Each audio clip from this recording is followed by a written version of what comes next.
welcome back to EvilBunny Gaming. With the upcoming expansion coming out for KSP soon, Making History expansion, it's kind of got me interested in it again. And obviously when the new expansion comes out, with the joining of T2 to Squad, etc., it's probably not going to be mod capable for quite a while. And that's assuming that Take-Two don't start restricting mods depending on whether or not it overlaps with what they're wanting to do with paid DLC content. So what I've decided to do is I've got a copy of the old 1.22, so 1.2.2 Kerbal Space Program, and I've completely set it up with the list of mods is there on screen. It's Realism Overhaul, effectively, with all the recommended mods. Only then I've gone and put the real solar system on it as well. And we're effectively going to mock out our own space race. Well, I say, but it's not really going to be a race since there's nobody to race against. However, it's kind of going to be our own NASA, effectively.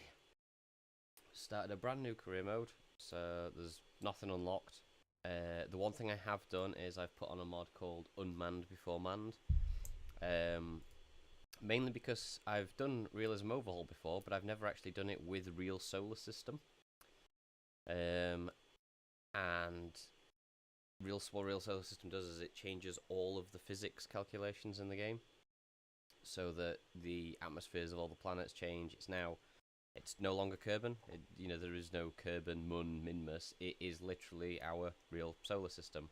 So we actually have the Earth, which is literally our planet. The UK's there, Europe's here, Italy's down here. Everything's set up as the Earth is, with multiple launch sites that you can use. The Moon is here on its inclined orbit around the Earth, and then obviously as we span out, they've completely got rid of Minmus. There is no, obviously the Earth doesn't have a second moon.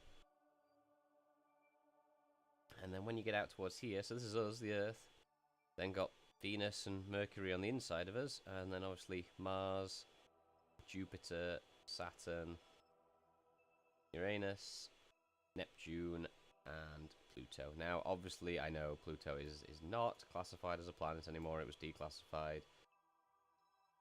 But it's a chunk of rock that's still at the same place in the solar system, so we'll ignore that that's been reclassified as not a planet anymore for our playthrough, and we'll just go with it.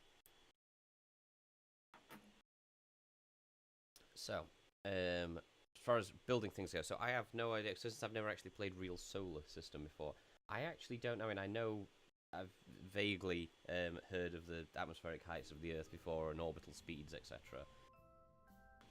But I literally don't actually know the delta V requirements for getting into space around the Earth, around the Moon, the transfer delta V requirements, or anything.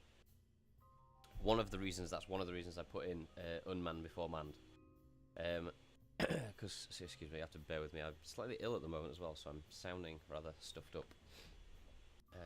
But yeah, that's basically one of the reasons I did Unmanned Before Manned, is because I am literally going to have to launch multiple unmanned craft to it's in the middle of the space race. Before we knew all of this stuff, we have to scientifically figure it out. So there's a lot of probes set up, and obviously no manned capability at all at the moment. Just literally got science-wise. Early on we have kind of nothing. It's the standard science equipment, but I do have D-Magic Science mod and things that add more, I suppose sometimes not more realistic science experiments, but they're, let's have a look. Science. Yeah, I mean, that's the other thing, obviously, using Realism Overhaul alongside of this. There's electronics.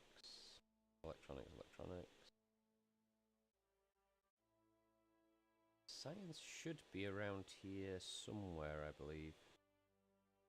Advanced Science Tech. So yeah, so you got like neutron experiments. The drills are in. Narrowband. Oh, excuse me. Scansat, sorry, is in as well. Because, yeah, again, I don't know how much Delta V is going to be required to, say, land on the moon. And not knowing the height of the ground that you're trying to land on is a really bad idea. So, again, Scansat's on there. We're stuck doing unmanned before manned, so Scansat's on there. We may as well start working out at least rough calculations of transfer Delta V's required and things by sending scan probes to the moon. Let's get the surface of the moon mapped out. I mean, I'm pretty sure you could do quite a lot of it on paper theoretically, but I'm not a physicist. So it's kind of going to be trial and error, but it can't be too much trial and error because obviously we have a fixed amount of funding. So we're going to have to, basically, it's going to be us taking it slow as we work our way through and so discover things. It's one of the reasons I did a career mode playthrough instead of sandbox, because sandbox is insane when you have this many mods from a blanket KSP installation. There is like 600 parts in every single column, so that's one of the reasons I went career mode, is because unlocking them sequentially is probably actually going to be very helpful for trying to understand how this stuff works. So, as you know, you start new career mode. The first 2-3 contracts are just ridiculously easy. It's basically get science, launch vessel, that's it. So what we're going to do is I'm going to try and just build a... It's not even going to have any major rocketry power on it because that would be expensive and a waste. We're just going to get a probe, get it sat on the launch pad, and I shall get back to you when we're on the launch pad. Okay, so I've built something.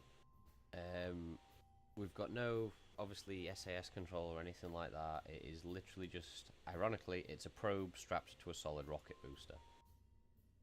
I've completely killed the thrust limit on the tiny, well, watch. It has 52 thrust to weight ratio when it's at max thrust for the Tiny Tim solid rocket booster, which is just insane. The thing would just explode literally on the launch pad. So I'm going to start us off at a 1.5 thrust to weight ratio. It'll be for 22 seconds. That should be plenty of time to basically just take some science at the launch pad, get up above the launch pad, take some more science, and sadly come crashing down and destroy ourselves on the landing. So yeah, we're gonna lose the probe, but that's kind of how we unfortunately are gonna have to go with it, since we're definitely we're unmanned. We need to try and figure out what the available propulsion we've got burns like, how stable it is. Well, let's see what we can do.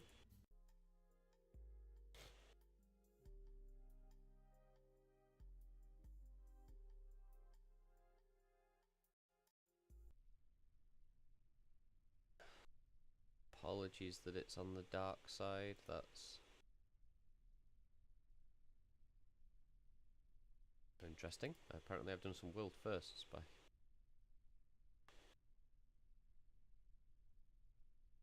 Okay, so let's have a look then. Well, this is going to be spin stabilized, so I'm going to need to pin stuff off to one side, because if I don't pin it, I will never be able to click on it again. So what we'll do is we'll activate, extend the antennas, and log, transmit, log, transmit, probe report, transmit. So that is science data obtained from from Earth. So we have that. Then we're going to launch our first vessel. So we just have to literally shove a match under this and watch it go upwards. Okay, not Not quite as spin stable as I was hoping. Maybe I do need... Oh, no, no, no, there we go.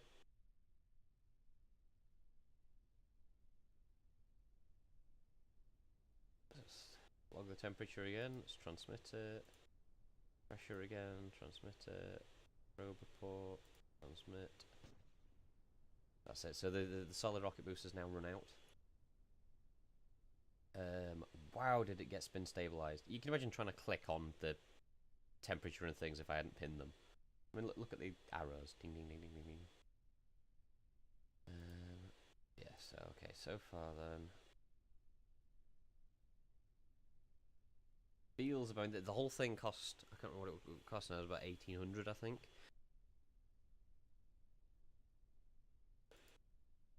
So, but effectively we were kind of stuck now. We do actually have everything that I think we're going to be able to get. And there's the destruction of the probe. So, it was a give or take a 1 minute flight time. Since we didn't lift off until 1 minute 13.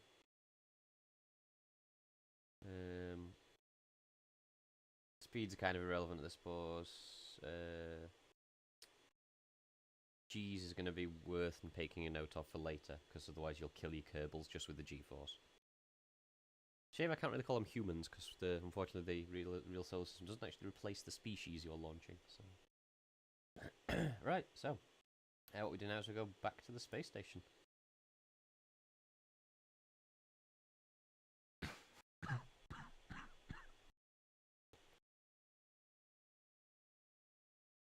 And we have a look at what that did for us.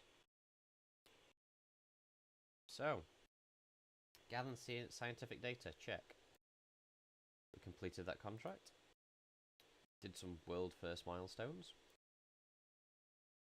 Launched first vessel, so that contract's complete. Overall, with the completion of the contracts and the actual science data we obtained, we got 23 science.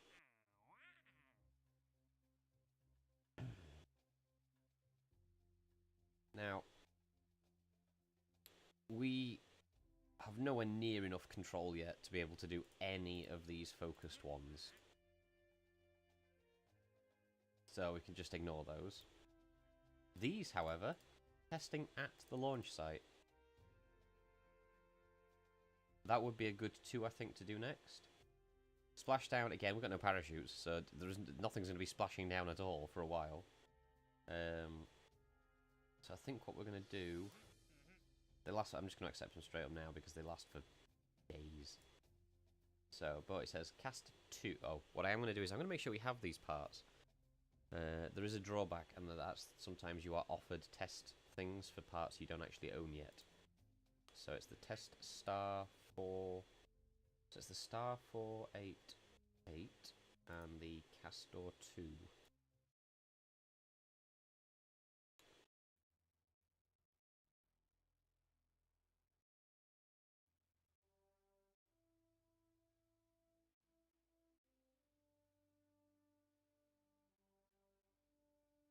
Probably a bit easier to look in the... yeah, it'd be easier to look in the VAB. However, anyhow, in the meantime, we have 23 science. See what I mean about the sheer volume of parts? This is the first node, and there's what, another 20, 30 parts?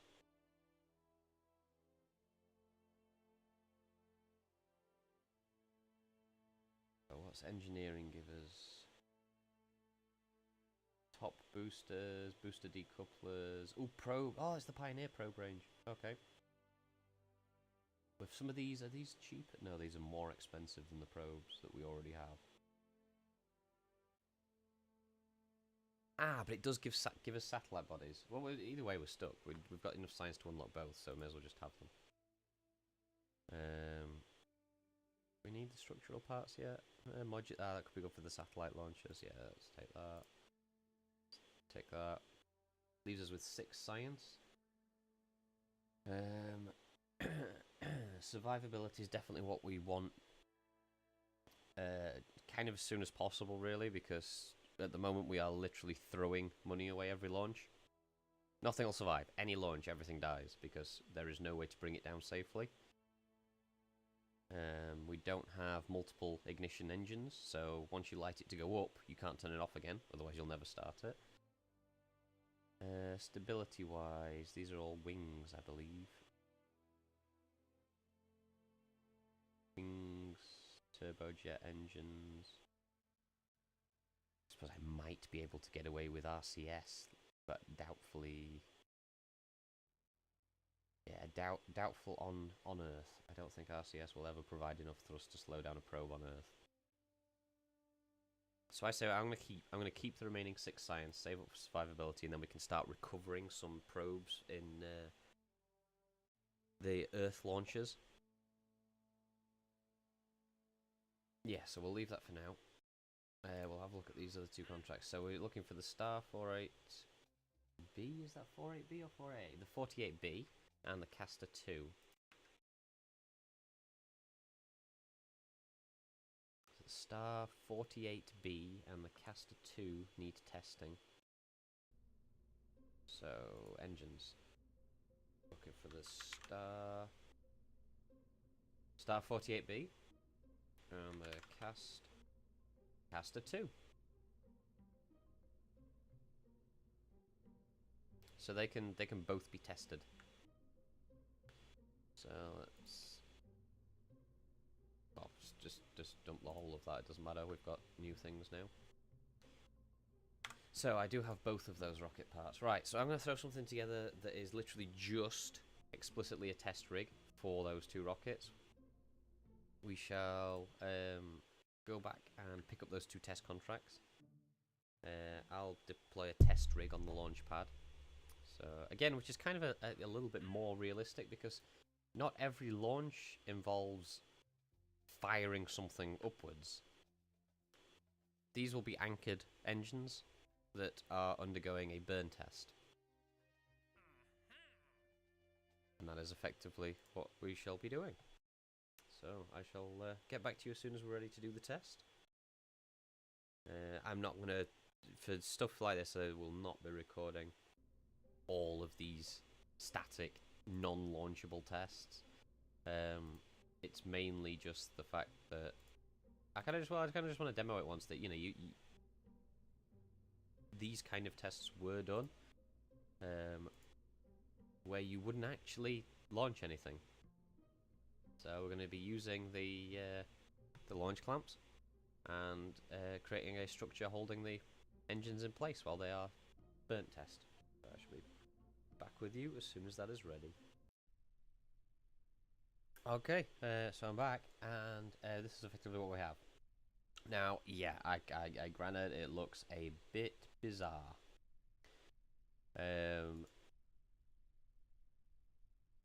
Well, main reason that I thought it looks a bit bizarre is because it's crazy. The only launch clamp I could find was this massive concrete tower. I mean, the thing starts like normally up here, but obviously I just hid most of it under the floor. We've fastened our probe inside of it for, well, making sure it's secure and that the concrete absorbs most of the thermal thrust for these tests. The contract specifically states through the staging sequence, so I nearly missed all that. I fast forwarded through to daytime because the launch was at night, so it was just annoying. But yeah, so we should successfully satisfy these one at a time. I took out 90% of the fuel because obviously I don't want to destroy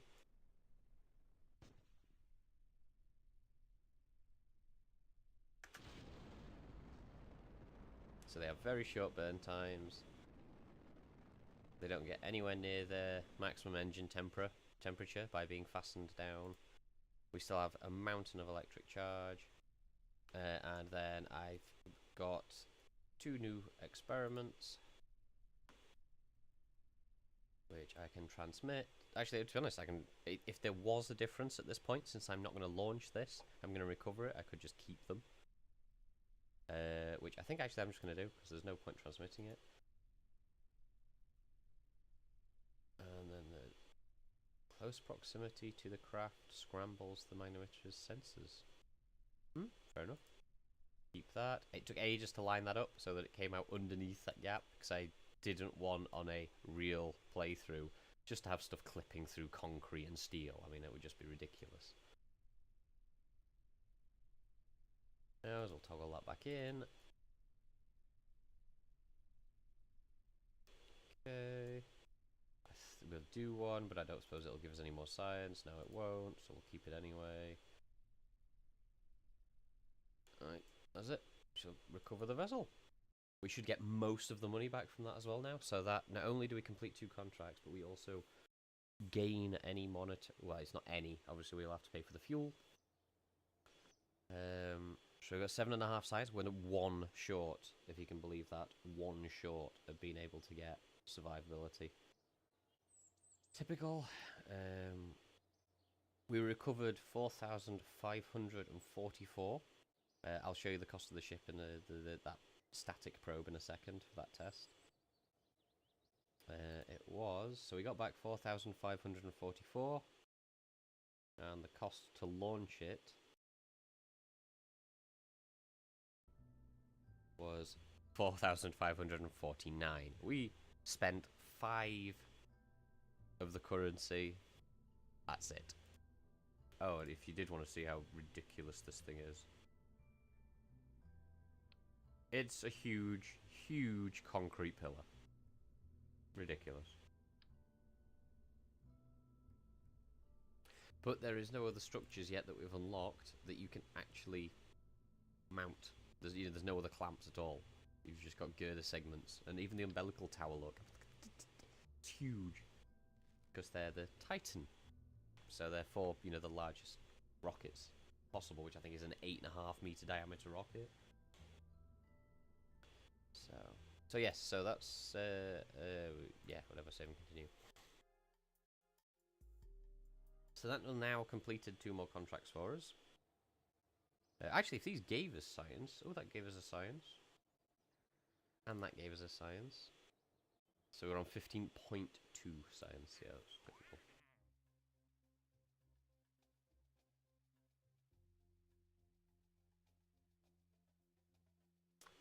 Right, so we're in kind of a bit of a catch-22 here.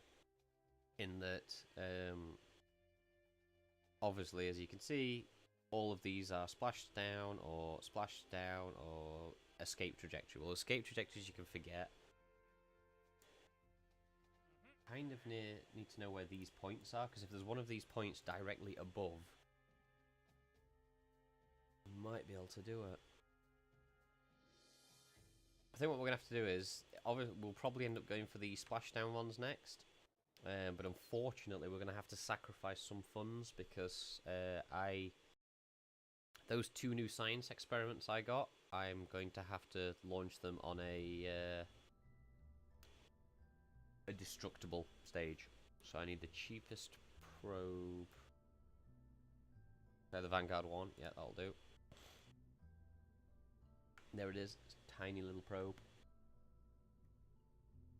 We'll get it to start deployed since there's no physical difference. Then we need tiny structural rigs.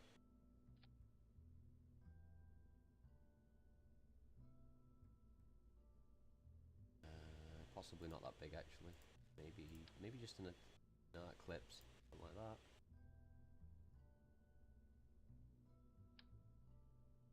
Nope. Looks kind of cool, but it's too big. Small, tiny one. Yeah, that'll do. It's only just to fasten the equipment to. We will need a battery because this thing is going to be destroyed. Procedural batteries in there. Maybe. There we go, 2,500. And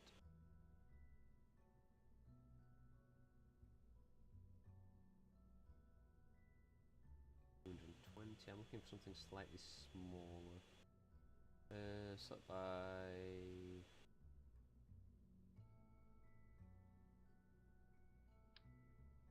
massively.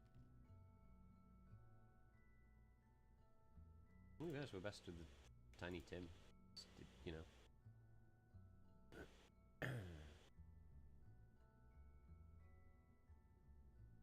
We're gonna have to spin stabilize it again, which again is a bit frustrating because it's a bit like a waste of money. They're massive.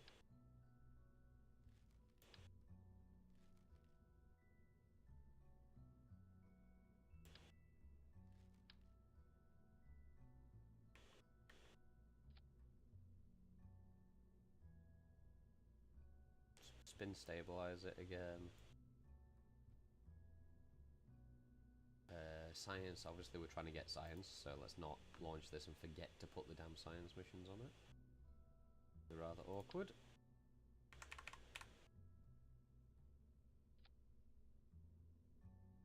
The only downside is the magnetic boom is massive. It's totally out counterbalanced. I'm hoping this thing can get enough thrust quick enough to stabilize itself.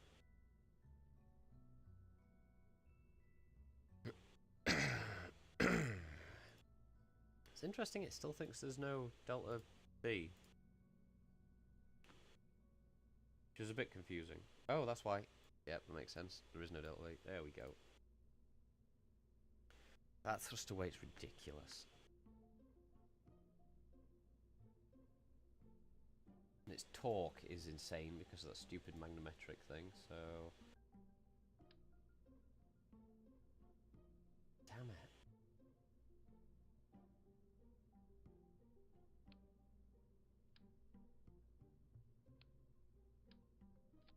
I'm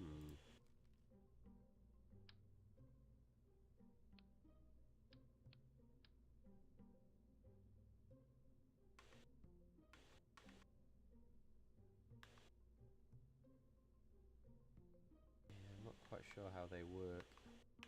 I mean, you can see the experiment inside, but I think it's too big for this. Okay, well, let's keep it cheap. Let's not take the magnemetric. So we can probably unlock the final node with just this tiny little slingshot probe, basically. Let me lower thrust to, I don't know. There you go, 5. I mean, thrust to weight ratio 5 is still ridiculous.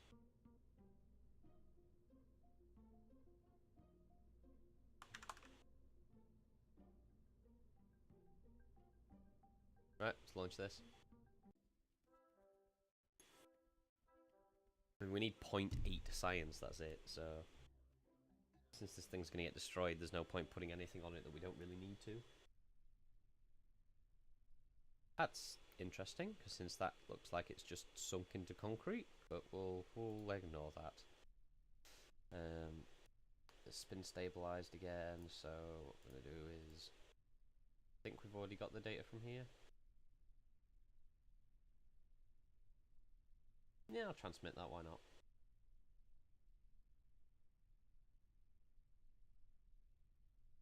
Yeah, everything else is.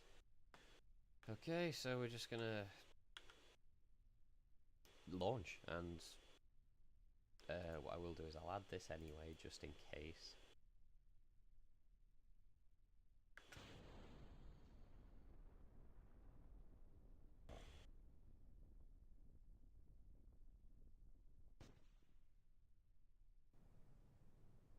Seismic data can't be done right now, oh dear.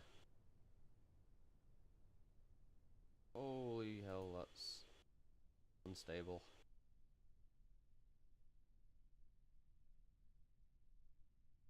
I wonder why seismic data can't be done.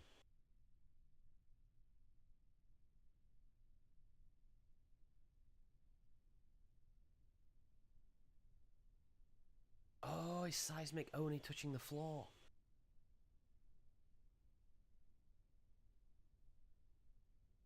I think, yeah. I think a seismic scan can only be performed while being in contact. I mean, it makes sense. You can't really take seismic reading from the air. Of course you can't. Well, luckily that was a cheap rocket because... Oh, great. We're now spin stabilized towards the floor.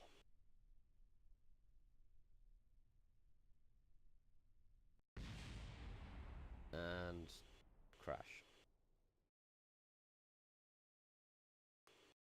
Yep. Well, back to the space station. That lost us 2,000. I'll just say pounds. It's on it because it's currency. Lost us 2 grand. Through, we'll call it a scientific error. We did, however, get a world first for breaking a world record speed, a land speed record, which ironically was enough. That pushed us over. So let's head to research and development, unlock survivability, and now we can start trying to push our probe cores high up into the atmosphere of the Earth, try and get some more readings. So what we'll do is since I've now got survivability unlocked and we can actually safely bring probes back down without them just destroying themselves, I'm going to spend some time designing some probes and some satellites and some stuff that even if we can't get them into a stationary orbit, we might be able to do a suborbital hop or something that just gives us more science. So I will design those, and then I shall see you again next episode. Thanks for watching.